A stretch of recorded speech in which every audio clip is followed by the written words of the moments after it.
네, 어제는 저희가 그 자기 부인에 대해서 함께 하나님의 말씀을 상고했습니다. 오늘은 두 번에 걸쳐서 믿음의 이유에 대해서 우리가 또 함께 말씀을 묵상하고자 합니다. 이 시간에는 하나님을 믿는 이유에 대해서, 그리고 오후에는 예수님을 믿는 이유에 대해서 이제 각각 좀 생각을 해보려고 합니다. 이 강의의 목적은 두 가지예요. 아직까지 믿음의 확신이 없는 분들에게 믿음의 이유를 설명함으로써 도움을 드리기 위함이고, 또 이미 확실히 믿고 있는 분들에게는 자신들이 왜 믿는지 그 믿음의 이유를 다시 한번 확인하면서 또 다른 사람에게 그 믿음의 이유를 설명할 수 있도록 도와드리기 위함입니다. 베드로전서 3장 15절에 이런 말씀이 있어요. 너희 마음에 그리스도를 주로 삼아 거룩하게 하고 너희 속에 있는 소망에 관한 이유를 묻는 자에게는 대답할 것을 항상 예비하되 온유와 두려움으로 하고, 우리 속에 있는 소망에 관한 이유를 묻는 자들에게 우리가 대답할 것을 준비하고 있어야 한다.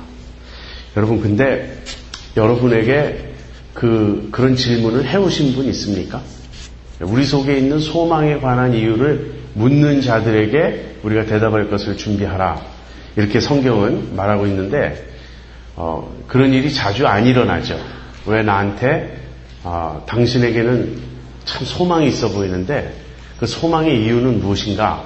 이렇게 물어보는 사람이 별로 없다는 거예요. 왜 그렇죠? 네, 제가 우리 자신을 이렇게 지나치게 이렇게 또 폄하하려는 건 아니고요. 우리가 소망으로 살지 않기 때문에 그런 거 아닌가 하는 생각을 합니다. 어쨌든 우리에겐 소망이 있어요. 네, 우리가 우리 주변 사람들이 우리 안에 있는 정말 생생한 소망을 얼마나 뚜렷이 보느냐, 그 문제를 떠나서 우리 안에는 적어도 그 소망이 있습니다. 그래서 그 소망에 관해서 누군가 이유를 묻는다면 이게 너무 울리지 않나요?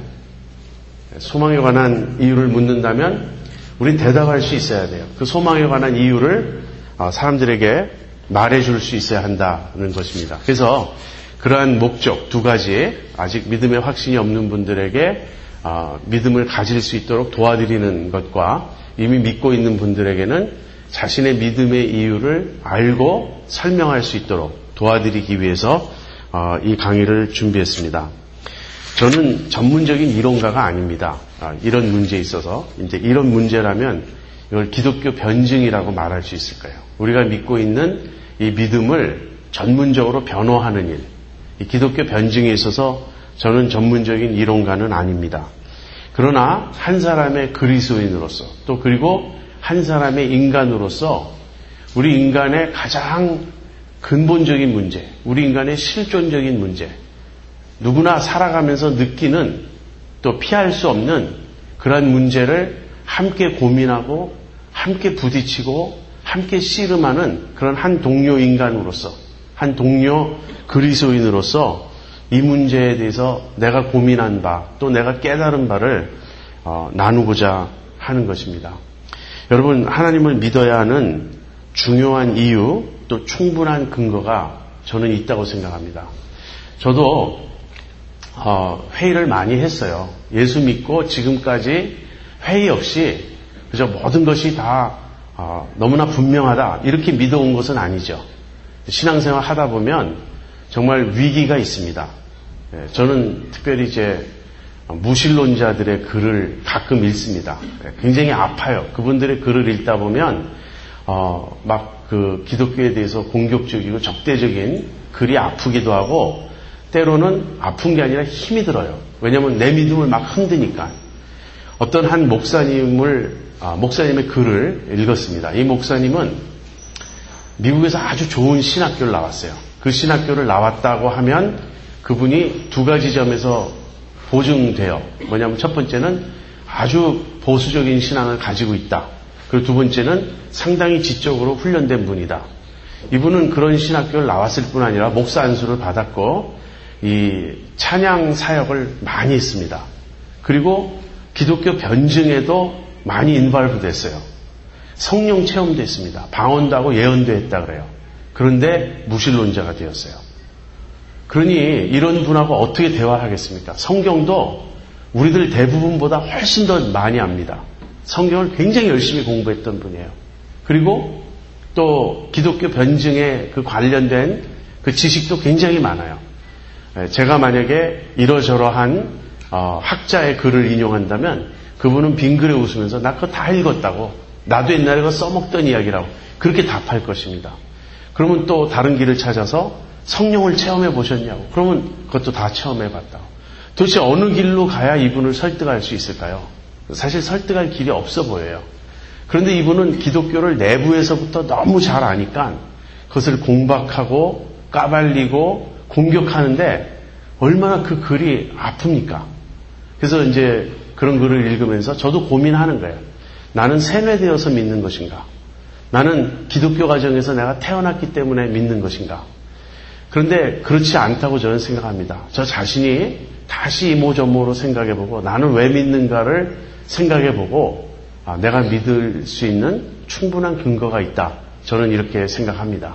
그래서 이제 그런 내용을 전문가로서가 아니라 한 사람의 실존적인 인간으로서 내가 살아가면서 느끼는 그런 고민, 그 의문 이런 거에 대한 답을 찾고자 했던 것을 여러분과 나누고 싶습니다. 여러분, 기독교 신앙이 저는 굉장히 중요하다고 생각해요. 하나님을 믿는 것이 굉장히 중요하다고 생각합니다. 그 이유는 무엇인가? 두 가지예요. 첫 번째는 삶이고 두 번째는 죽음입니다.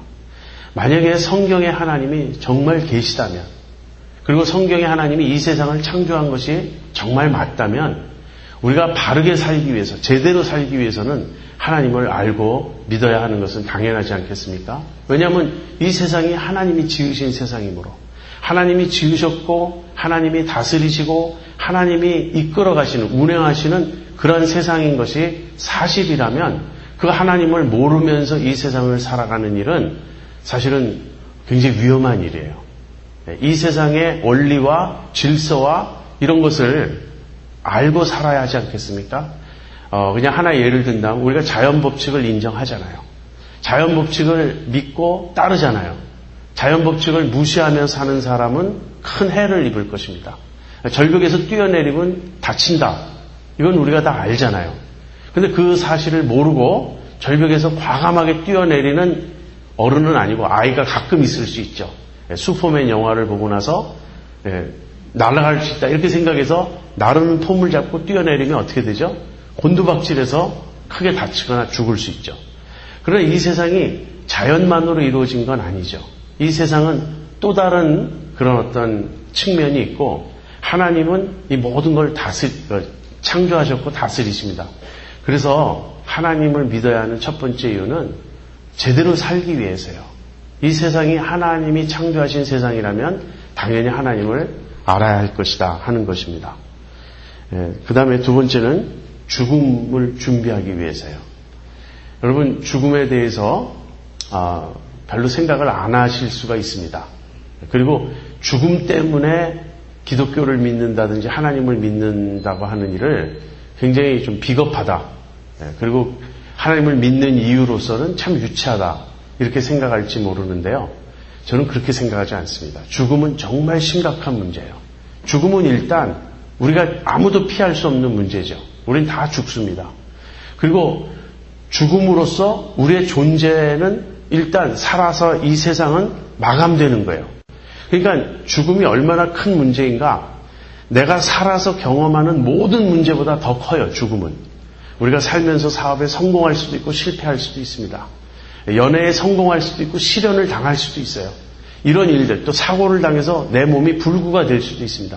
이런 일들은 얼마나 크고 끔찍한 일들인가요? 그러나 그 모든 것보다 더 큰 문제가 죽음이에요. 왜냐하면 죽음으로 이 삶을 마감하니까. 그래서 죽음이라는 문제는 참 중요하고 심각한 문제인데, 죽음 후에 무엇이 있다고 여러분 생각하십니까? 거기에 대해서 많은 이론이 있지만 크게 한 4가지 정도로 정리해 볼 수 있어요. 죽음 후에 아무것도 없다. 죽음으로 끝난다. 최근에 그 스티픈 호킹이라는 박사가 죽으면 그 후에 아무것도 없다 이렇게 이야기를 했거든요. 근데 여러분 그런 이야기 들을 때 별로 놀라실 필요 없습니다. 스티븐 호킹은 죽음 이후의 문제에 대해서는 전혀 전문가가 아니에요. 여러분이나 저나 똑같은 입장에서 말하는 것뿐입니다. 그 사람이 죽음 이후에 대해서 어떻게 알죠? 죽어봤나요? 죽음 이후를 경험해봤나요? 아니에요. 그 사람이 말할 수 있는, 전문적으로 말할 수 있는 세계가 아니에요. 죽음 이후는. 그러니까 그분이 죽음 이후에는 아무것도 없다 이렇게 말한 것은 그냥 그분 개인의 의견일 뿐이에요. 아무튼 죽음 이후에 아무것도 없다 이렇게 말하는 분들이 있는데 저는 이 입장을 허무주의라고 부르고 싶습니다. 죽음으로 모든 게 끝난다면 허무하지 않은가? 어떤 분들은 허무하지 않다고 생각할지 모르는데 저는 참 허무해요.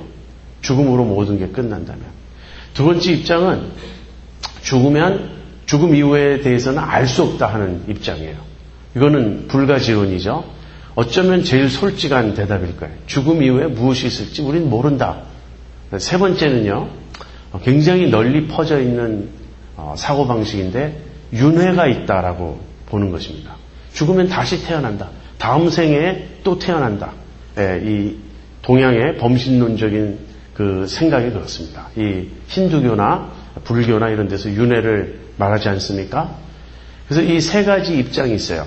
근데 이제 물론 네 번째 기독교적인 입장이 있는데 그것은 심판이 있다 하는 것이에요. 죽음 후에 이 넷에 대체로 나머지는 끼워 맞출 수 있어요.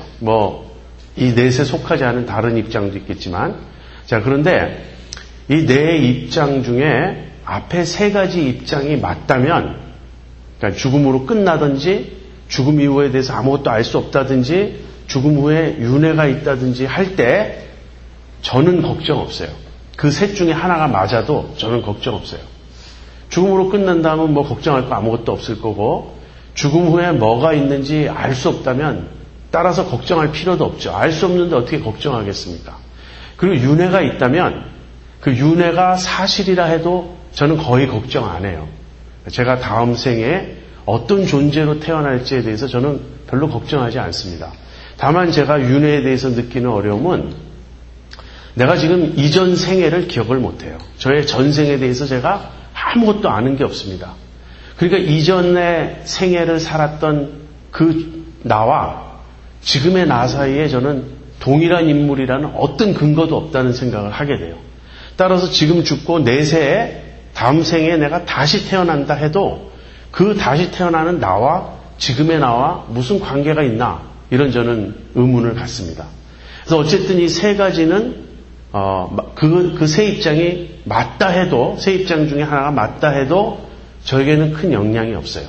그런데 만약에 네 번째 입장이 맞다면 죽음 이후에 심판이 있는 것이 맞다면 하나님이 세상을 창조하셨고 또 인간을 창조하셨고 인간의 삶에 대해서 반드시 계산하시는 그 심판의 날이 있는 것이 맞다면 이건 정말 엄청난 문제예요. 제가 예전에 저희 교회 칼럼에 어떤 글을 썼는데 한때 굉장히 유명한 분들이 자살을 많이 했습니다. 근데 자살에 대해서 제가 좀 말씀드리고 싶은 건 자살로 끝이 아니라는 거예요. 기독교적인 관점에서는. 자살로 삶의 문제를 피해갈 수가 없다는 거예요. 왜? 죽음 이후에 심판이 있으니까. 여러분 인간의 가장 큰 문제는 성경적으로 따지면 인간의 가장 큰 문제는 심판입니다. 우리는 언젠가 심판대 앞에 서게 될 것입니다. 그래서 살아계신 하나님이 성경의 하나님이 정말 계시다면 죽음의 문제를 준비해야 돼요. 삶의 문제, 죽음의 문제에 있어서 하나님 문제는 제일 중요한 가장 핵심적인 문제가 아닐 수 없습니다. 그러한 것들을 이제 염두에 두고 정말 하나님을 믿을 수 있는 이유가 있는가 이런 좀 생각을 몇 가지로 제가 말씀드리려고 하는데요. 그 전에 하나 더 이런 반론이 있어요. 왜 하나님이 계시다면 우리가 알지 못하는가? 일부 기독교인들 또는 무슨 이슬람교나 이 유실론, 소위 말하는 유실론을 믿는 사람들은 하나님을 믿는다, 신을 믿는다 이렇게 말하지만 대다수 나머지 사람들은 하나님이 있는 걸 모르지 않는가? 하나님이 있다면 다 알아야 되는 것 아닌가? 이제 이런 반론이 있을 수 있죠. 그러면서 그 인간이 이성으로 하나님을 알 수 없다는 이 점을 이제 반론으로 제기합니다. 이제 거기에 대해서 잠깐 말씀드리겠어요. 성경에 의하면 인간이 하나님을 모르지 않고 압니다. 제가 성경 한 구절 읽어드릴게요. 로마서 1장 21절부터 23절이에요. 하나님을 알되 하나님으로 영화롭게도 아니하며 감사치도 아니하고 오히려 그 생각이 허망하여지며 미련한 마음이 어두워졌나니 스스로 지혜 있다 하나 우준하게 되어 썩어지지 아니하는 하나님의 영광을 썩어질 사람과 금수와 버러지 형상의 우상으로 바꾸었느니라. 인간은 본래 하나님을 압니다. 근데 하나님을 아는데 그 하나님 인정하기를 거부했어요. 하나님을 경배하고 하나님을 하나님으로 모시기를 거부했어요. 그러자 어떻게 됐죠? 하나님 지식을 상실했어요. 그러니까 하나님을 아는 데서 출발했는데 하나님 지식을 상실했습니다. 그리고는 거짓 하나님을 섬기게 되었어요. 자, 그런데 이런 상황인데 그러니까 결국은 목사님 결론은 하나님을 지금 모르고 있는 것 아닙니까? 근데 그것은 모르는 게 아니고요. 우리가 하나님을 아는 지식을 억누르고 있는 거예요. 그걸 성경은 뭐라고 말하냐면 불의로 진리를 막는다. 불의로 진리를 막는 사람들이라고 표현하고 있습니다. 그래서 저는 좀 모순되는 말 같지만 이렇게 말씀드리고 싶어요. 우리는 하나님을 압니다. 모든 인간은 하나님을 아는데 뭘 모르냐면 자기가 하나님을 안다는 그 사실을 몰라요. 모든 인간은 하나님을 압니다. 그런데 뭘 모르냐면 자기가 하나님을 알고 있다는 그 사실을 몰라요. 언제 그 사실을 알게 될까요? 성경에 의하면 심판 때 주님 앞에 서는 날 깨닫게 될 것입니다. 나는 내내 하나님을 알고 있었다고. 내 의식 저 밑바닥에 그 하나님을 아는 지식을 눌러놓고 있었을 뿐이지 사실은 하나님을 알고 있었다고. 그래서 지금 우리가 하나님을 알고 있다는 그 사실을 지금 좀 끄집어내려고 하는 거예요. 주변의 증거들을 통해서. 여러분, 이성이라는 것은요, 믿음과 반대되는 것이 아닙니다. 사람들은 믿음과 이성을 충돌된다고 생각하고 이성적인 인간이 어떻게 믿을 수 있나 이렇게 생각하는데요. 거기에 대해서는 두 가지로 답변을 드릴 수가 있습니다. 성경적으로 말씀드리면 인간의 이성은 죄의 영향을 받고 있어요. 불의로 진리를 막는 것이 죄거든요. 그래서 지금 우리의 이성은 온전하게 작용하지 않습니다. 이성은 죄의 영향으로 인해서 올바로 작용을 못하고 약간 멜펑션하고 있는 거예요, 지금.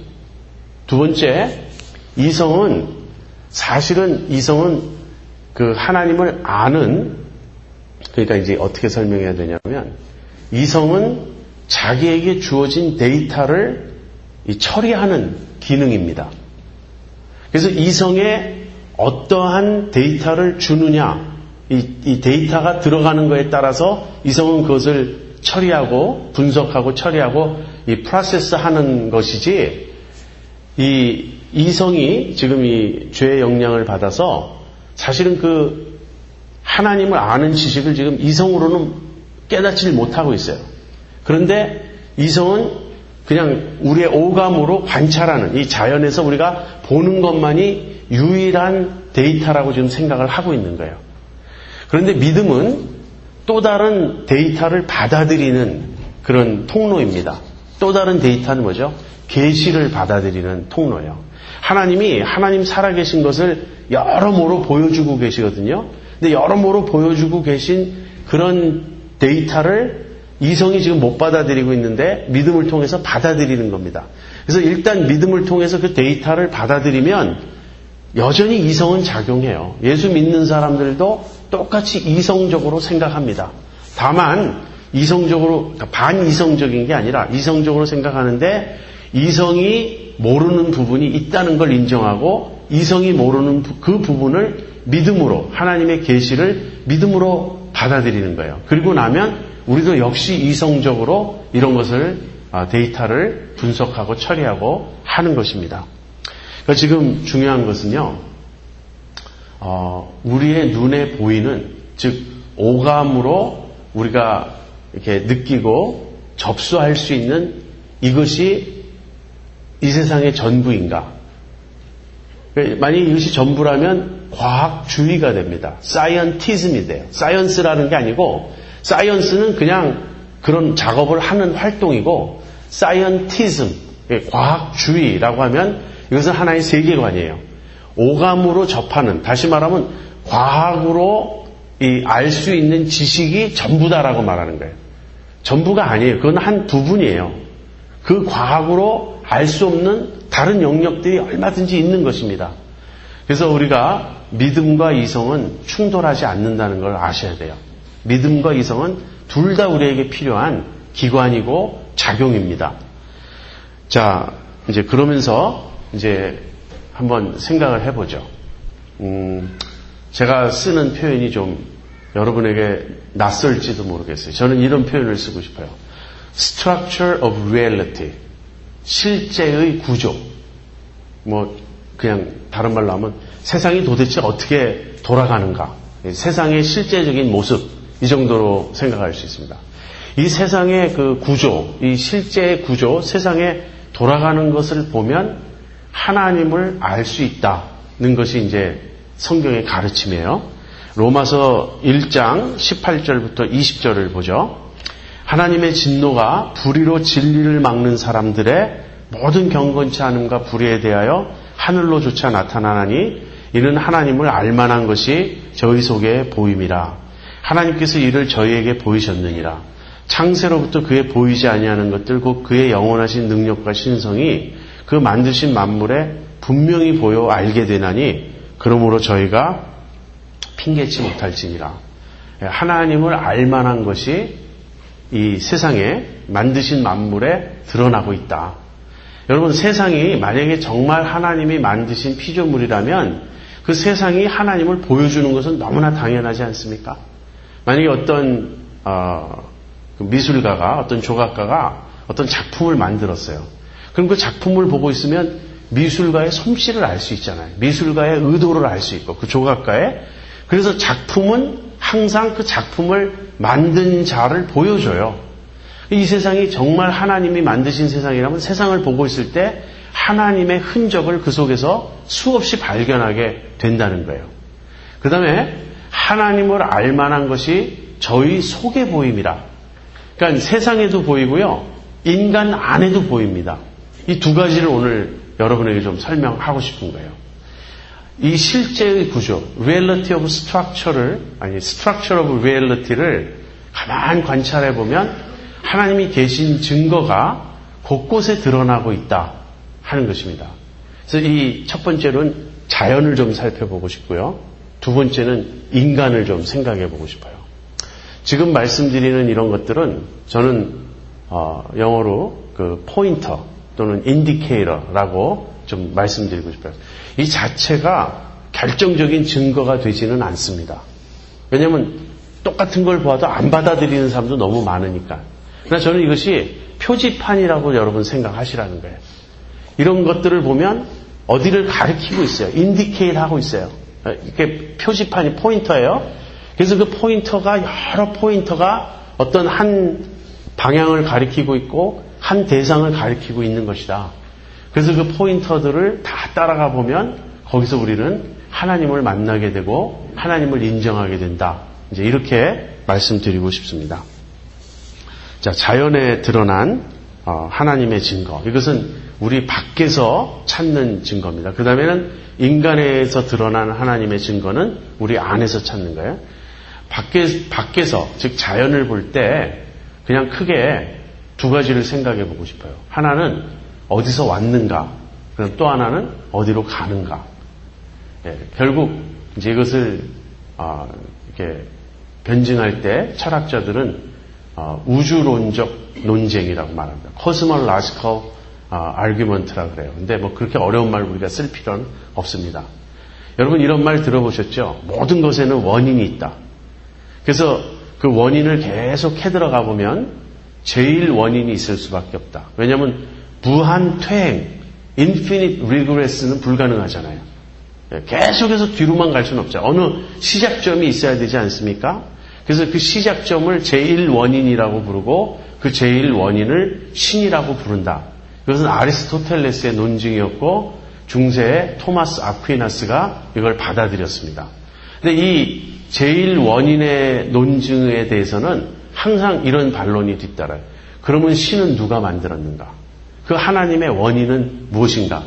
그래서 하나님의 원인을 묻게 되면요. 또다시 뒤로 또 가야 돼요. 그러니까 제1원인이란 건 없다 이렇게 말하는 게 되거든요. 여러분 그 버트란드 러셀이라는 사람이 있었어요.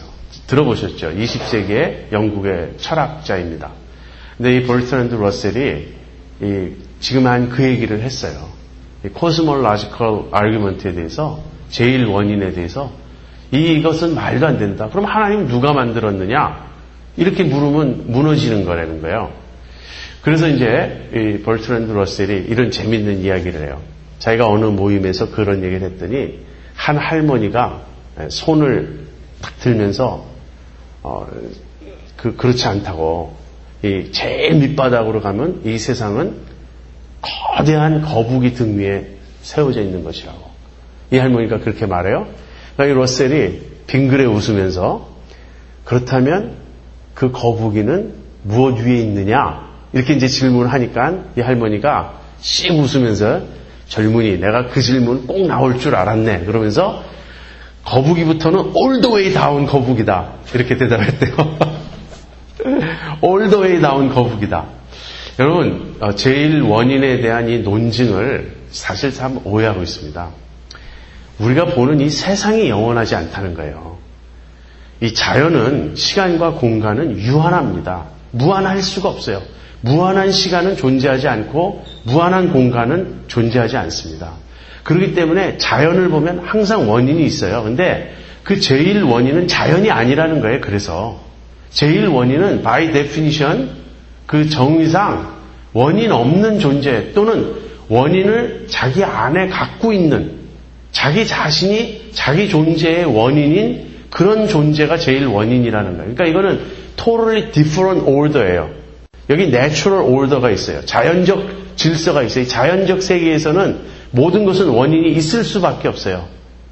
그런데 모든 것이 원인이 있는데 캐들어가면 뒤로 한없이 갈 수는 없잖아요. 시작이 있어야 될 거 아니에요. 그래서 그 제일 원인은 하나님이다. 우리가 이렇게 말하는데 이 하나님은 따라서 자연이 아니라는 거예요. 자연과 달리 그 안에 자기 존재의 원인을 갖고 있는 밖에 원인이 필요 없는 스스로 계시는 그분이 하나님이시다. 이제 이런 설명이 되는 것입니다. 여기에 대한 또 반론이 있을 수 있죠. 왜 자연은 영원할 수 없는가? 만약에 하나님이란 존재가 자기 안에 자기 존재의 원인을 갖고 있는 스스로 있는 그런 존재일 수 있다면 자연은 스스로 있을 수 없는가? 자연 안에서는 계속 원인을 물어갈 수 있지만 전체로서의 우주, 전체로서의 자연은 그냥 영원하다고 말할 수 있지 않는가? 이제 이런 반론이 있을 수 있습니다. 근데 대답은 그렇지 않다. 이렇게 설명을 하는 거죠. 여기에 대해서 중세 무슬림이 만들어낸 논증이 있어요. 이거 컬렘 아규먼트라는 거예요. 컬렘이라는 말은 중세 이슬람 신학을 일컫는 단어라 그럽니다. 이 컬렘 아규먼트는 이런 것이에요. 제가 이제 이걸 아규먼트라고 말씀드리는 이유가 아까도 말씀드렸지만 이것은 포인터예요. 이렇게 잘 설명을 듣다 보면 그럴 수 있는 개연성, probability가 있겠다. 근데 저 같은 사람의 볼 때는 그 probability가 굉장히 높은 거예요. 과연 그럴듯하다. 이게 저의 생각인데 별로 그럴듯하지 않다 이렇게 생각할 수도 있겠죠. 그러나 굉장히 설득력이 있다고 저는 보는 거예요. 컬렘 아규먼트는 이렇게 됩니다. 모든 것은 시작이 있다요. 그러니까 이 자연은 시작이 있다. 그러니까 universe has beginning. 그러니까 둘로 나뉩니다. beginning이 있다, 없다. 근데 있다 쪽으로 가면 그 beginning이 원인이 있다, 원인이 없다. 그러니까 the beginning was caused. 그리고 uncaused. 이렇게 둘로 나뉘어요. 우주가 시작이 있다면 그 시작은 어떤 원인에 의해서 시작된 것이다. 또는 원인에 의해서 시작되지 않았다. uncaused예요. 그다음 세 번째는 우주가 시작이 있고 그 시작의 원인이 있다면 그 원인은 비인격적인 원인이다 아니면 인격적인 원인이다. 그래서 이 각 단계마다 논증을 합니다. 첫째, 우주가 시작이 있다 없다에 대해서는 시작이 있을 수밖에 없어요. 우주는 아까도 말씀드렸지만 시간과 공간은 무한할 수 없습니다. 영어로 actual infinite이라는 단어를 써요. actual infinite은 자연에 존재하지 않습니다. 만약에 우주가 시작이 없었다면 어떻게 여기 지금 오죠? 시작이 없다면 여기까지 올 수가 없어요. 지금 내가 여기 있다는 사실은 뭔가가 거기서 시작했으니까 거기서부터 진전이 되어 온 것입니다. 과거로 무한퇴행한다면, 계속 간다면, 시작이 없다면 지금 여기 올 수가 없어요. 그리고 과학적으로도 빅뱅이라든지 Second Law of Thermodynamics, 그 연력학의 제2법칙이라든지 이런 걸 통해서 우주가 시작이 있다는 쪽에 이제 훨씬 무게가 실립니다. 이것은 신학과 관계없어요. 신앙과 관계없어요. 그냥 과학자들끼리 이야기하는 겁니다. 우주는 분명히 시작이 있어요. 자, 우주가 시작이 있으면 그 시작은 원인이 있다, 없다. 근데 여러분, 원인이 없다는 말은요, 어느 날 갑자기 그냥 아무 원인 없이 빅뱅이 일어난 거예요. 그런 것을 self-creation이라고 합니다. 스스로 창조가 된 거예요. 스스로 아무것도 없는 nothing에서 갑자기 something이 팝 한 거예요. 저는 이것이야말로 제일 큰 믿음을 요구한다고 생각해요. self-creation이라는 말은 말이 되지 않아요. 셀프가 애초에 없는데 어떻게 크리에이트 합니까? 크리에이션이라는 건 항상 원인이 있어야 돼요. 시작이라는 건 항상 원인이 있어야 돼요. nothing에서 무언가 나왔다고 말할 때는 nothing이 마치 something인 것처럼 생각하면서 나왔다고 말하는 거예요. nothing이라 아무것도 없는 거예요. 그러니까 우주가 아무것도 없는 데서 팝하고 튀어나왔다는 그 말은요, 사실 우리가 곰곰이 생각해 보면 참 말이 되지 않아요. 그러니까 두 가지는 이제 적어도 확실한 거예요. 우주는 시작이 있고요. 우주는 원인이 있습니다. 근데 그 원인이 비인격적이냐, 인격적이냐, 여기에 있어서는 인격적인 원인이어야 합니다. 왜 인격적인 원인이죠? 아까도 말씀드린 것처럼 자연, 이 네이처라는 세계 안에서는 제일 원인이 있을 수밖에, 그러니까 항상 모든 것이 원인이 있을 수밖에 없어요. 그러니까 비인격적인 원인이 있다고 존재하면 그 비인격적인 원인의 원인은 무엇이냐? 또 이렇게 물어야 돼요. 그래서 그 우주의 시작은 그 인격적인 원인에 의해서 시작된 것이다. 이것이 이제 소위 컬렘 아규먼트라는 것입니다. 여러분, 왜 아무것도 없지 않고 왜 무엇인가가 있느냐? 이거 굉장히 근본적인 질문이죠. 가장 근본적인 질문이 이것입니다. 왜 nothing이 아니고 something인가 이거예요. 왜 아무것도 없는 것이 아니고 왜 무엇인가가 애초에 있는가? 여기에 대해서는 무엇인가가 애초에 있다는 이것에 대해서 이제 우리가 보는 이 자연이죠. 이 우주죠. 이 우주의 그 원인을 설명할 수도 있고 그 다음에 신이라는 존재가 있어서 이 모든 것이 있다 이렇게 설명할 수도 있습니다. 결국 두 가지예요. 자연이 본래 원래 있는 것이다 이렇게 말하는 것을 자연주의라 그럽니다. 내추럴리즘이라 그래요. 그 다음에 이 하나님이 계셔서 자연을 만드신 것이다 이렇게 믿는 게 유실론입니다. theism이에요. 그러니까 theism과 내추럴리즘이 둘로 나뉘는데요. 자연은 contingent being이에요. 자연은 항상 어떤 것에 의거해 있는 존재예요. 그래서 하나님은 계실 수밖에 없어요. 하나님은 자존하시는 분이고 스스로 계시는 분이고 영어로는 necessary being입니다. 필연적 존재예요. 하나님은 반드시 계실 수밖에 없는 어떤 분이에요. 자, 제가 지금 말씀드린 이것은 제 관찰이에요. 물론 이렇게 이론화되는 데는 다른 분들의 책도 읽고 도움도 받았지만 그냥 왜 무엇인가가 없지 않고 있는가 이렇게 물을 때 이 모든 것이 하나님이 계신 쪽이 훨씬 make sense 하지 않는가. 자연주의, 지금 기독교에 반대되는 가장 강력한 세계관, 가장 강력한 철학은 결국 자연주의입니다. 자연주의가 옳다면, 자연주의라는 것은 있는 것은 자연뿐이다 하는 거예요. 자연이 전부다. 근데 자연이 전부라면 설명이 안 되는 게 너무너무 많아요. 자, 어쨌든 지금 첫 번째로 우주는 시작이 있다. 그리고 그 시작으로 가보면 하나님을 만날 수 있다 하는 게 이제 저의 첫 번째 관찰입니다. 두 번째는요, 이번에는 거꾸로 뒤를 보지 않고 앞을 보는 거예요. 우주는 목적이 있다. 이건 teleological argument라고 이제 그렇게 부르는 것입니다. 또는 우주의 디자인이 있다. 이 우주를 보면 누군가가 의도한 대로 우주가 창조되었다. 이렇게 이제 보는 것입니다. 그 fine tuning universe라는 말을 해요.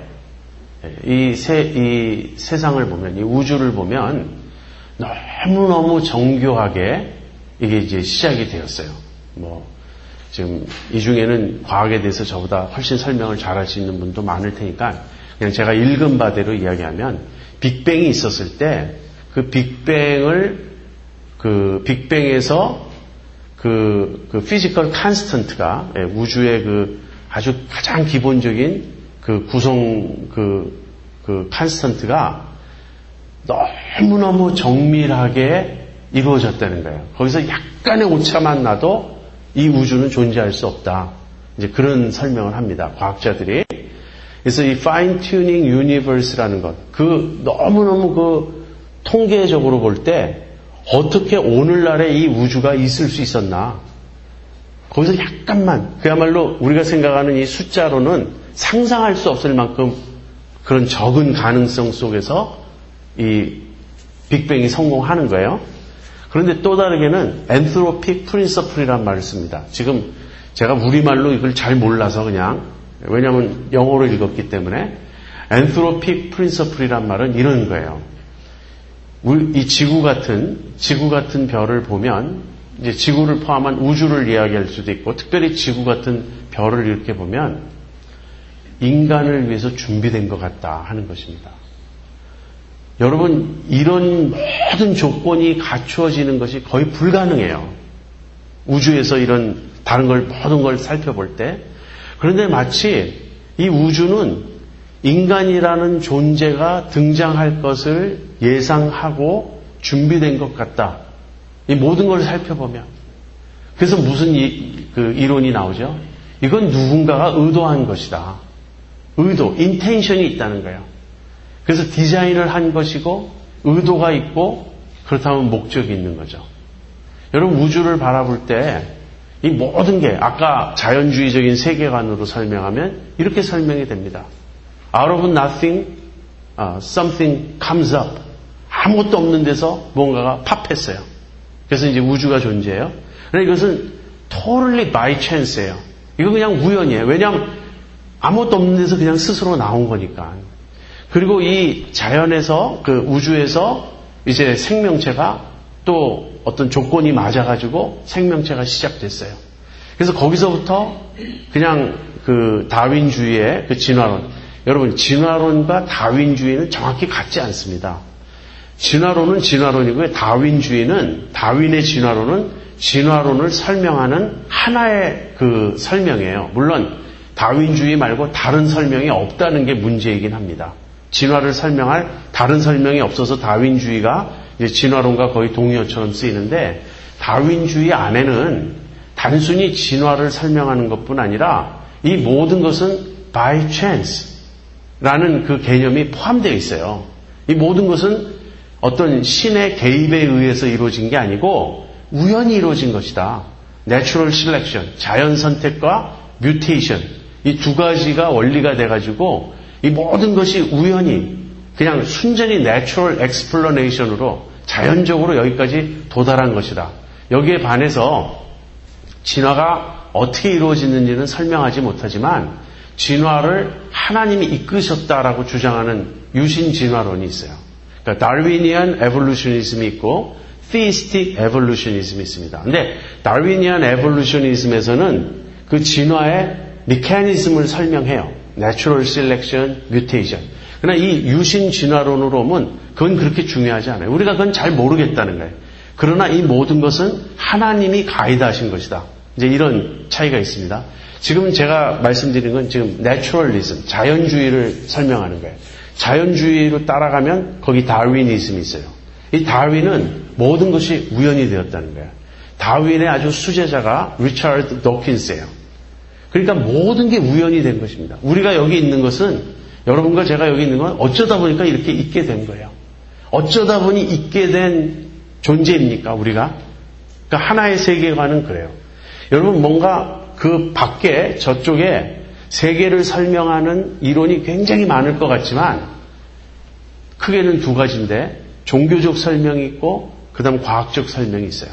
근데 과학적 설명이 전부라고 생각하는 게 자연주의거든요. 그러니까 결국은 자연주의 세계관이 기독교적인 세계관을 반대하는 또 다른 alternative explanation은 자연주의예요. 근데 이 자연주의가 맞다면 여러분과 저는 우연적인 존재입니다. 우리가 우연적인 존재일 수 있을까요? 이제 그래서 이제 제가 두 번째 세상을 바라보지만 말고 인간 안에 무엇이 있나를 들여다보면 그럴 수 없다가 우리가 우연적인 존재일 수 없다가 이제 답이에요. 어쨌든 우주에 대해서는 제가 두 가지만 설명했습니다. 하나는 우주는 시작이 있고 그 시작은 하나님이 하신 일이다. 이 우주라는 이 자연을 들여다보면서 그 모든 그 스트럭처를 생각해 볼 때 그게 가장 타당한 설명이다. 두 번째, 우주는 목적이 있다. 우주는 누군가가 디자인했고 누군가가 어떤 의도를 가지고 있고 그래서 우주가 앞으로 이렇게 어떤 식으로 운행되어 가는 이 모든 것에는 퍼포스가 있다. 이렇게 제가 지금 두 가지를 설명했습니다. 그래서 우주는 만약에 여러분 퍼포스가 있다면요. 그것은 이 우주는 인격적인 우주라는 거예요. 아까 자연주의는 비인격적인 우주입니다. 그러나 우리는 퍼스널 유니버스를 믿는 거예요. 한번 이렇게 생각해 보세요. 사람이 한 번도 간 적이 없는 무인도가 있어요. 어느 인간도 발을 들여놓은 적이 없어요.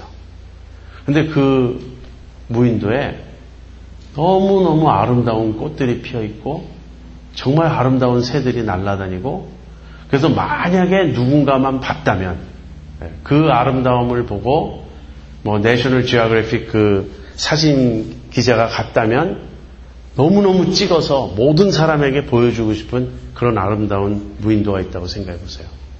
자, 그런데 문제는 아무도 그걸 본 적이 없어요. 인간이 아무도 본 적이 없어요. 그런데 어떤 신적인 존재도 없어요. 그냥 있는 거예요. 근데 그 아름다움을 본다는 건 인격입니다.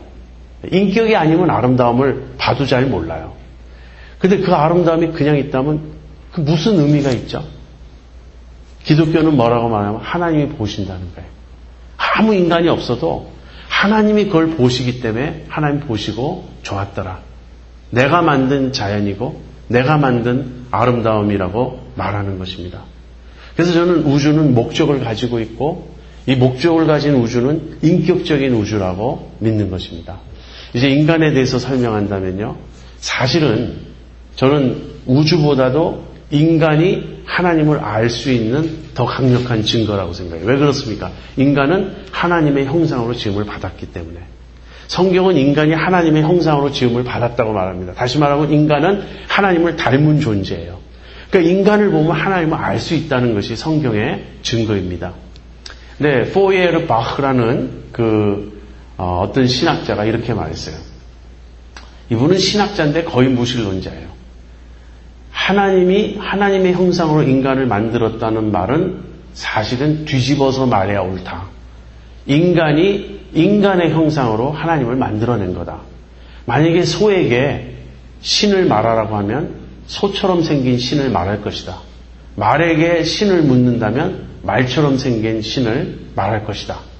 근데 이분의 이 말이 이제 성경의 하나님을 반대하고자 하는 사람들에게 아주 금과 옥조가 됐어요. 다들 이거 받아들이고 그렇지 않은가.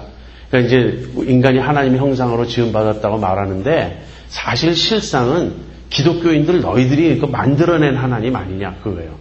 거기에 대해서 C.S. 루이스가 이런 말을 했습니다. 그건 말이 안 된다고. 어떤 인간도 성경의 하나님을 만들어낼 수 없다고.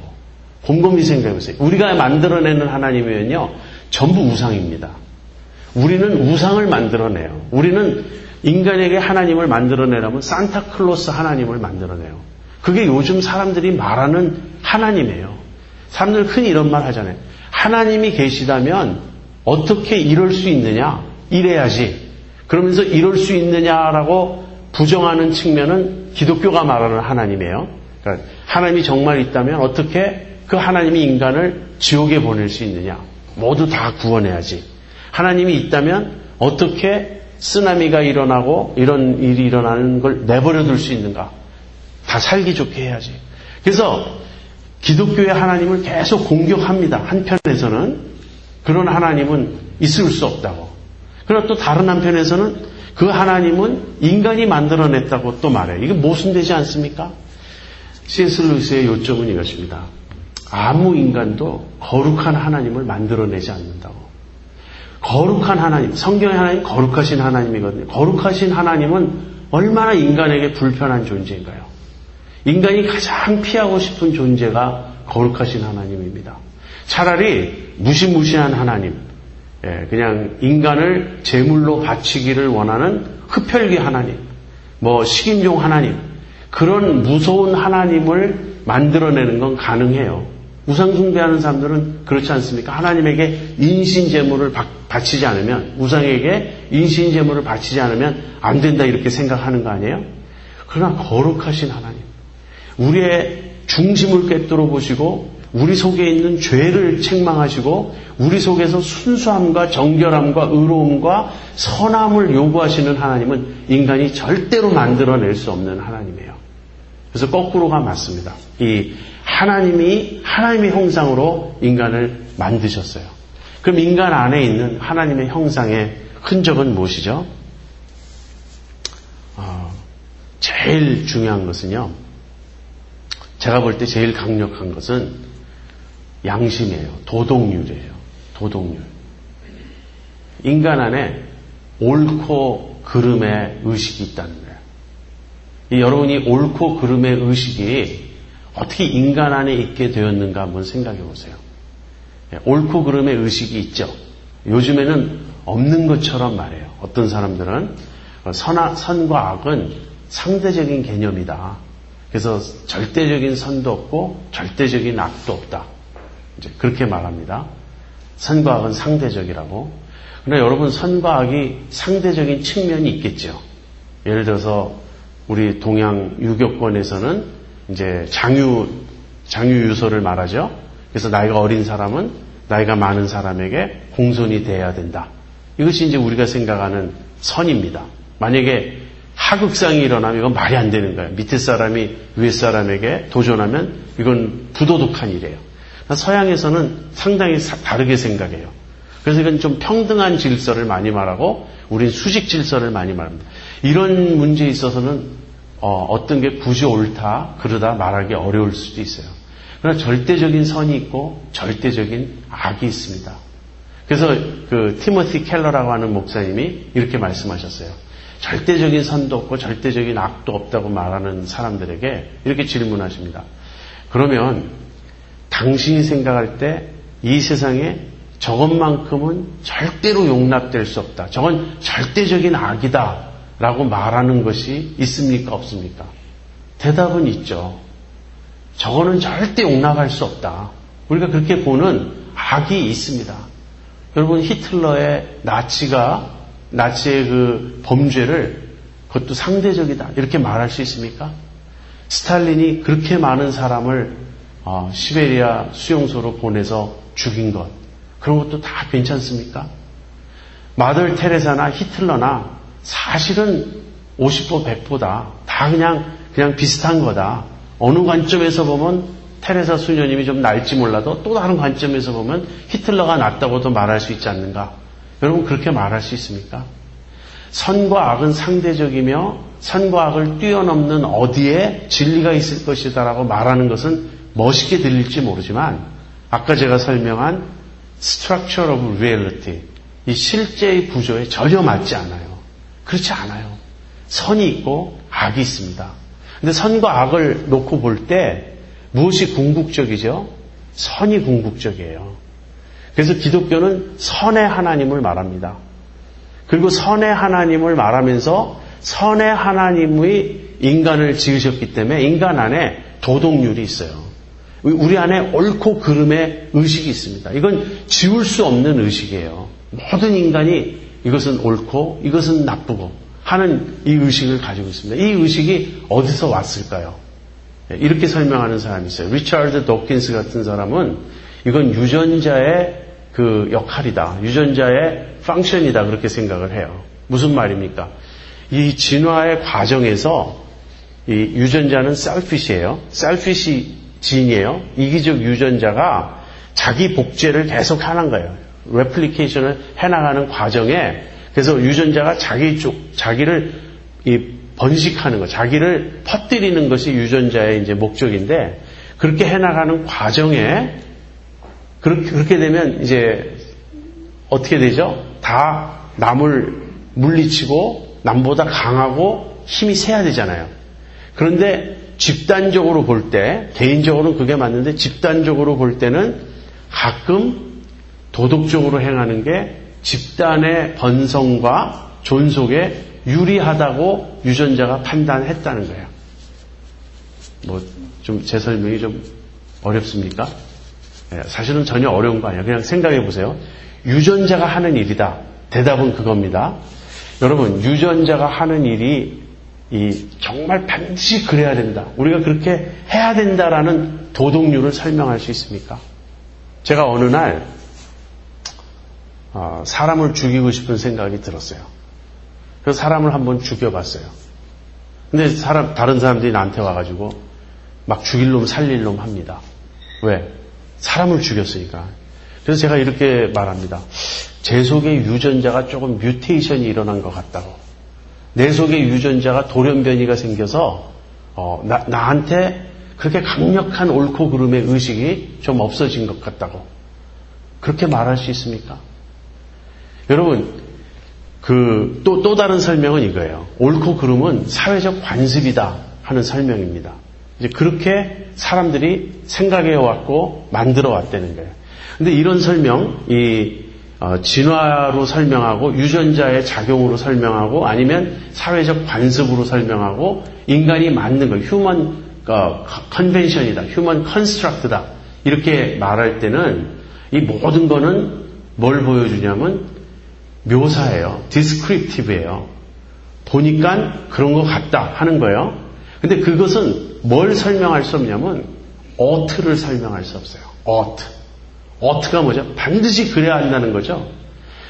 만약에 다른 소셜 컨벤션이든지 이런 거면 ough가 안 돼요. 그냥 better입니다. You better do that. 예? 너 그렇게 하는 게 더 나을 것이다. 이런 정도지 반드시 그래야 된다는 걸 설명할 수가 없어요. 근데 인간에게 이 ough라는 그 컨셉트를, ough라는 이 본능을 지울 수가 없어요. 인간 안에 새겨져 있어요. 인간 안에 왜 이런 ough라고 하는 도덕적인 의무감, 도덕적인 당위성 이게 존재하고 있죠? 한번 곰곰이 생각해 보세요. 지금 제가 여러분에게 제시하는 이런 설명들에 대해서 다 반론이 있고 다 또 다른 의견이 있습니다. 제가 그것이 없다고 말하는 게 아니에요. 그러나 한번 뭐가 정말 실상일까? 뭐가 실제의 구조일까? 무엇이 정말 진리일까? 한번 곰곰이 생각해 보세요. 말장난하지 말고. 말장난으로 이럴 수도 있고 저럴 수도 있고 꼬투리 잡을 수도 있는데 그런 게 아니라 정말 인간 안에 어떻게 이 ough라는 반드시 나에게 해롭더라도 여러분 만약에 지금 아이가 놀고 있는데 저기서 미친 듯이 막 어떤 사람이 차를 몰고 와요. 그래서 순간적으로 내가 그 아이를 구하지 않으면 그 아이는 죽습니다. 근데 구하려고 하면 내 목숨이 굉장히 위태로울 수 있죠. 그럴 때 우리는 갈등해요. 갈등하는 이유는 무엇이냐면 내가 다치더라도 내가 심지어는 죽더라도 그 아이를 구해야 된다는 어떤 의식이 나에게 있는 거예요. 물론 많은 사람은 겁이 나고 두려우니까 그렇게 못하겠죠. 그러나 이 ought-라는 개념, 그렇게 해야 할 것이다 라고 오는 이 도덕적인 명령은 나에게 손해가 되더라도 그 순간에 내가 정말 하고 싶지 않다 하더라도 해야 한다는 식으로 나에게 작용을 한다는 거예요. 이 ought-를 설명할 수 있습니까? 여러분 한번 곰곰이 생각해요. 왜 나에게 이 ought-가 있는가? 이 ought-라는 반드시 그렇게 해야 한다는 이 명령이 있는 이유는, 그리고 이걸 부인하는 사람들이 있는데요. 사실은 이제 인간의 폐지라는 책을 쓴 C.S. 루이스가 그 모든 동서고금의 모든 시대와 모든 문화에 거의 비슷한 도덕적인 그 개념들, 도덕률이 존재한다고 말했어요. 그러면서 뭐 이집트의 사자에서부터 시작해서 이 우리 동양의 고전들, 뭐 도덕경, 논어, 맹자, 그 다음에 뭐 힌두교의 경전, 기독교의 경전, 또 뭐 메소포타미아의 그 바벨로니아의 그 무슨 함무라비 법전, 이 모든 거를 쫙 거기 인용을 합니다. 대동소이예요. 인간 안에 그게 새겨져 있어요. 도덕률이. 이 도덕률은 어디서 옵니까? 이 도덕률은요, 인간을 뛰어넘는 어떤 존재에게서 와야 돼요. 우리 안에서 내가 만들어낸 것이라면 주관적인 것이고 그것은 바꿀 수 있고 포기할 수 있어요. 내가 만든 것이니까. 그러나 내 밖에서 오는 것이고요. 그 다음에는 이것을 준 존재는 절대적이어야 돼요. 이것을 준 존재가 예를 들어서 임금이 결정했다 할지라도 임금 역시 인간이고 임금 역시 부족한 상대적인 존재이기 때문에 그거는 도덕률로 설 수가 없습니다. 이 우주에서 가장 강력한 존재가 주었다라는 것으로도 설명되지 않아요. 여기에는 아주 절대라는 개념이 들어갑니다. 절대자, 전능자, 완전히 선이신 어떤 분이 계세요. 그 완전한 선이시고 완전한 절대자이신 그분의 성품이 우리 안에 반영되어 있는 거예요. 우리 안에 새겨져 있는 거예요. 그래서 인간의 도덕률을 생각해 보면 그 도덕률을 새겨 넣으신 하나님, 완전한 선이신 그분이 있다고 보는 것이 당연하지 않습니까? 두 번째, 제가 아까 자연에 대해서는 시작을 되돌아보고 목적을 보는 양쪽을 설명했는데 인간에 대해서는 제가 두 가지를 설명하고 싶어요. 하나는 이제 도덕률이고요. 또 하나는 의미입니다. 의미. 우리 인간은 미닝을 추구하는 존재예요. 목적을 추구하는 존재예요. 목적이 없으면 사실 인간 존재는 무의미해집니다. 여러분 실존주의 철학 아시죠? 실존주의 철학이라는 것은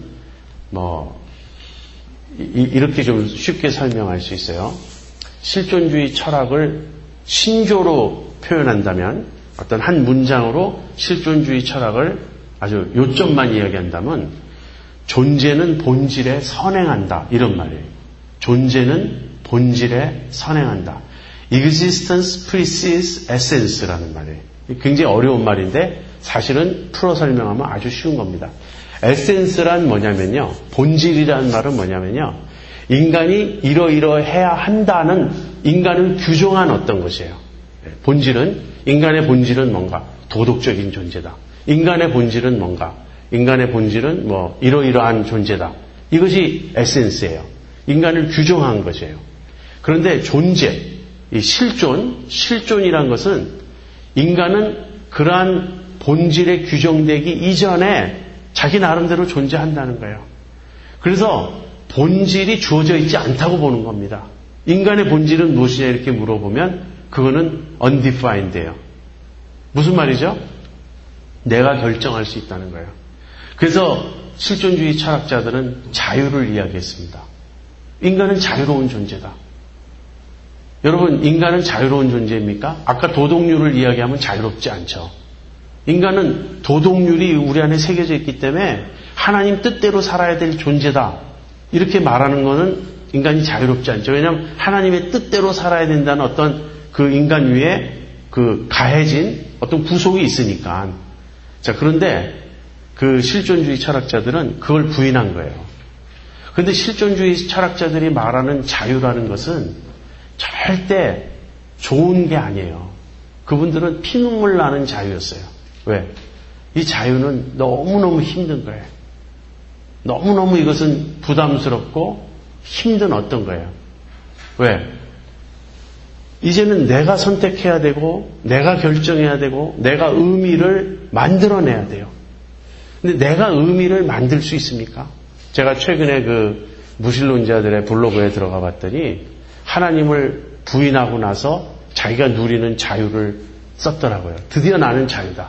근데 드디어 나는 자유다라고 말하면서 처음에 이제 몇 가지 예를 드는 거면 예를 들면 이제 성적인 자유. 내가 하나님 믿었을 때는 성적으로 정결하게 살아야 된다. 절제해야 된다. 이런 걸 많이 들었는데 그런 걸 다 벗어나고 나니까 얼마나 성적으로도 나는 자유로운지 모른다. 그런 자유. 그거는 금방 시들어버리는 자유입니다. 여러분, 쾌락은요, 추구하면 할수록 무뎌져요. 어제 제가 식도락에 대해서 말씀드렸는데요. 맛있는 음식을 자꾸 먹다 보면 더 이상 맛있는 게 없어요. 마리 앙뚜아네트라고, 프랑스의 유명한 퀸 있죠. 그 사람. Nothing tastes.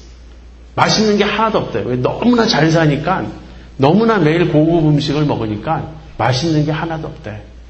그래서 이제 그런 게 아니고, 이제 내가 하고 싶은 대로 하는 게 아니라, 내가 나의 가치를 스스로 만들어내고, 내가 나의 의미를 스스로 정하고, 내 삶의 목적과 목표를 스스로 정하고, 이렇게 하는 자유를 말해요. 치킨숲, 아시죠? 이야기, 스토리 모아놓은 거, 거기에 이제 이런 일이 있었어요. 어떤 아이가, 티네이저 때 자기 인생에 꼭 해보고 싶은 100가지를 적었다는 거예요. 100가지인지 70가지인지 몇 가지를 적었어요. 그리고 그 중에 상당히 많은 거를 성취를 했어요. 근데 이 아이가 하고 싶은 게 외국어 중에 어떤 언어를 배운다. 세계에서 제일 높은 어떤 산봉우리에 올라가 본다. 세계 일주를 해본다. 이렇게 쭉 적어놨는데 그 중에 지금 상당히 많은 거를 성취했고 끝까지 그걸 다 이루고 싶다 하는 거예요. 근데 제가 질문하고 싶은 건 물론 이루는 건 좋습니다. 그게 안 이루어진다면 어떻게 됩니까? 그게 그렇게 큰 문제인가요? 그것을 이루지 않으면 안 될 역사적 사명을 띠고 태어났나요, 우리가? 내가 정한 목적 아닙니까? 여러분, 내가 정한 목적, 내가 부여한 의미가 나의 존재를 떠받칠 수 있나요? 힘들면 바꿔버리면 그만 아니에요. 나는 무엇이 되고 싶다 목표를 세웠다가 불굴의 의지로 그걸 성취할 수도 있지만 대부분 가다가 너무 힘들면 바꿔버릴 수 있잖아요. 또는 그렇게 되었다 그래 보세요. 되면 그 다음에 뭐가 어떻다는 거죠? 나라는 존재가 의미 있다. 나라는 존재가 가치 있다. 내 인생은 의미가 있다. 이걸 느끼는 것은 아까 도덕률을 하나님이 주셔야 하는 것처럼 하나님이 주시는 거예요. 나보다 큰 데서 오는 목적이어야 나를 떠받칠 수 있어요. 인간은 의미를 추구하는 존재예요. 여러분 이거 부인할 수 없죠. 네, 까미라고 하는 그 작가가 시시푸스의 그 신화라는 그 짧은 글을 썼어요. 이제 벌을 받아가지고 신으로부터 벌을 받아가지고 이 시시푸스라는 이 사람이 큰 돌덩어리를 산 꼭대기까지 굴려 올려야 되는 거예요. 온 힘을 다해서 그 돌덩이를 밀어가지고 산 정상에 올라가는 순간 이 산 정상은 뾰족해서 돌덩이가 도로 딱 떨어지는 거예요. 그럼 또 도로 내려가서 또 다시 그걸 올리고 끊임없이 이 일을 반복합니다. 근데 이 신화가 보여주는 건 뭐냐면 무의미 무목적이에요. 인간이 추구하는 모든 게 마치 그 돌덩이를 산 정상에 올리려고 하는 그런 노력. 그러나 또다시 떨어지고 또 올리고 수없이 반복되는 이 삶이지만 어디에 의미가 있느냐 하는 것이에요. 인간은 의미를 추구하는 존재입니다. 자, 세상과 인간에 보면 하나님이 계실 수밖에 없다는 포인터가 저는 충분히 있다고 생각해요. 이보다 사실 더 많습니다. 아까 이제 죽음에 대해서 제가 간단히 말씀드렸었는데 여러분 우리 안에 그러니까 여러분 자신을 생각해서 여러분 안에 영원에 대한 목마름이 있지 않습니까? 죽음으로 끝난다는 것을 굉장히 거부하고 싶은 영원이라는 것에 대한 사모함이 있지 않습니까? 성경에 전도서 3장 11절에 이런 말씀이 있습니다. 하나님이 모든 것을 지으시되 때를 따라 아름답게 하셨고 또 사람에게 영원을 사모하는 마음을 주셨느니라. 우리 인간 안에 영원을, 이터니티를 사모하는 마음을 주셨어요. 왜 그런지 아세요? 하나님이 영원하신 분이거든요. 영원한 하나님이 인간을 창조하실 때 영원한 그 영원을 사모하는 마음을 우리 안에 주셨어요. 그래서 인간 안에는 사실 인간 안에는 엄청난 갈망들이 있어요. 그 엄청난 갈망은 누구를 만날 때 만족이 되고 완성이 되냐면 하나님을 만날 때 완성되고 만족할 수 있어요. 그 하나님을 모른 채 우리가 다른 거를 추구하는 겁니다. 세상에서의 성공을 추구하고 실존주의 철학에서 말하는 자유를 추구하고 뭐 어떤 것을 다 하더라도 결국 인간은 행복할 수가 없어요. 왜? 그걸 위해서 지음받은 존재가 아니기 때문에. 인간은 하나님을 위하여 지음받은 존재입니다. 성 어거스틴이 그렇게 말했어요. 하나님 당신은 우리를 당신을 위하여 지으셨나이다. 그렇기 때문에 우리가 당신 안에서 쉼을 누릴 때까지 우리의 마음에는 쉼이 없습니다. 그렇죠? 여러분 레스트레스 하지 않습니까?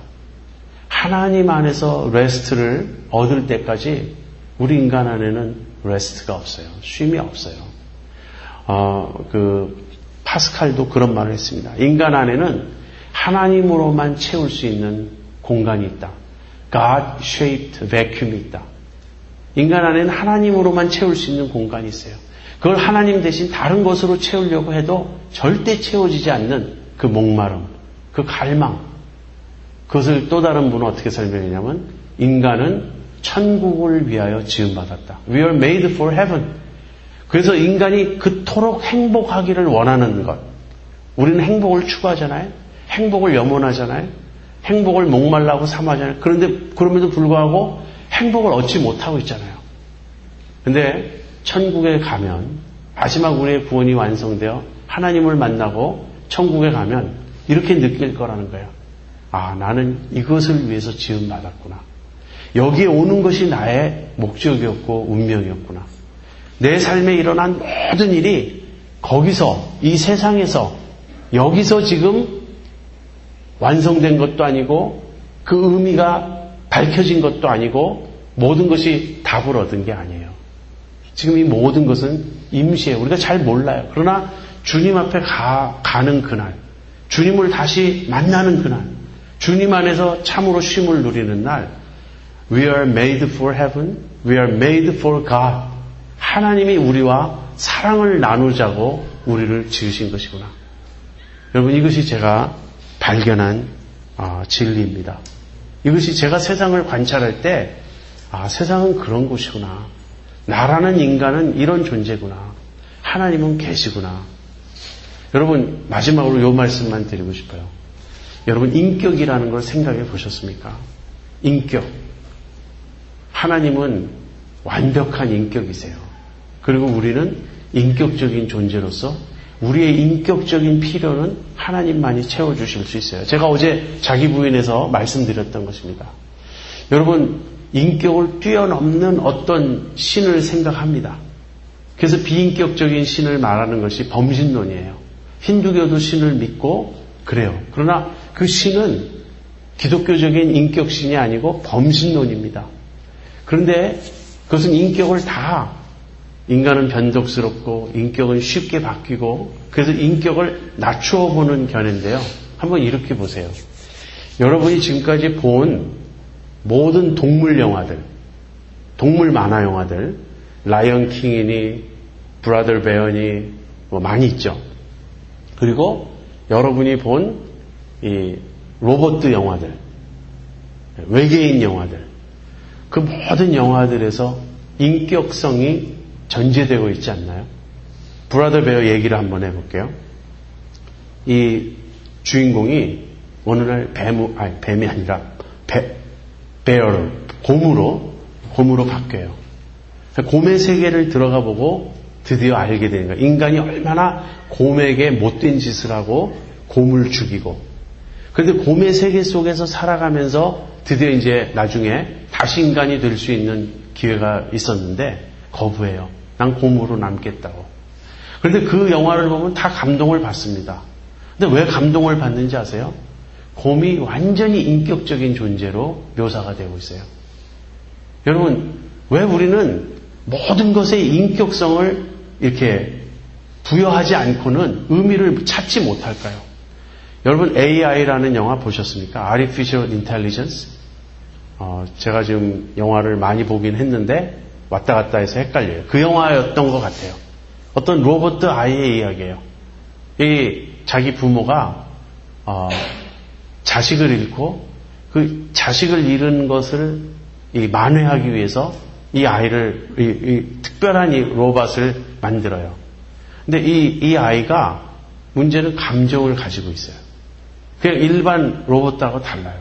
감정을 가지고 있고 끊임없이 나는 누구냐 자기 정체성을 추구해요. 근데 저는 그 영화를 보면서도 그 아이를 완전히 인격체로 묘사를 하는 거예요. 여러분, 인격이라는 것이 얼마나 놀라운 현상입니까? 이 마인드라는 것, 의식이 있다는 게 얼마나 놀라운 현상입니까? 만약에 자연주의가 맞다면, 그냥 있는 것은 자연밖에 없는 것이 맞다면 이 인격을 어떻게 설명하겠습니까? 그러니까 생각을 뒤집어야 돼요. 어제 제가 그렇게 말씀드렸죠. 내가 없다면 아무것도 없다.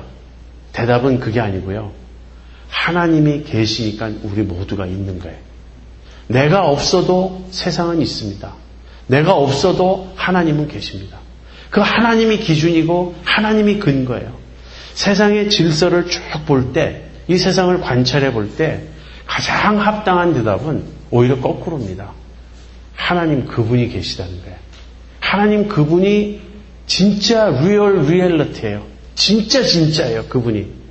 그리고 그분이 어떤 분이냐면 인격적인 하나님이고, 그분이 선하신 하나님이고, 그분이 그분의 아름다움을 사랑하는 마음으로 이 세상을 아름답게 지으셨고, 우리와 사랑을 나누기 위해서 인간을 지으신 겁니다. 그리고 인간은 이 우주에서 정말 독특한 존재예요. 하나님의 형상으로 지음받은 존재예요. 우리 인간은 하나님을 위하여 지음받은 존재예요. 그래서 우리의 데스티니, 인간의 최후의 운명은 무엇입니까? 하나님을 다시 만나는 것이에요. 이것이 기독교 스토리예요. 그런데 여기까지만 이야기하면 그냥 포인터를 얘기했는데 결정적인 증거는 아닙니다. 인간이 이렇게 해도 이 포인터들이 있어도 하나님을 찾지 못하니까 하나님 어떻게 하셨죠? 하나님이 인간을 찾아오셨어요.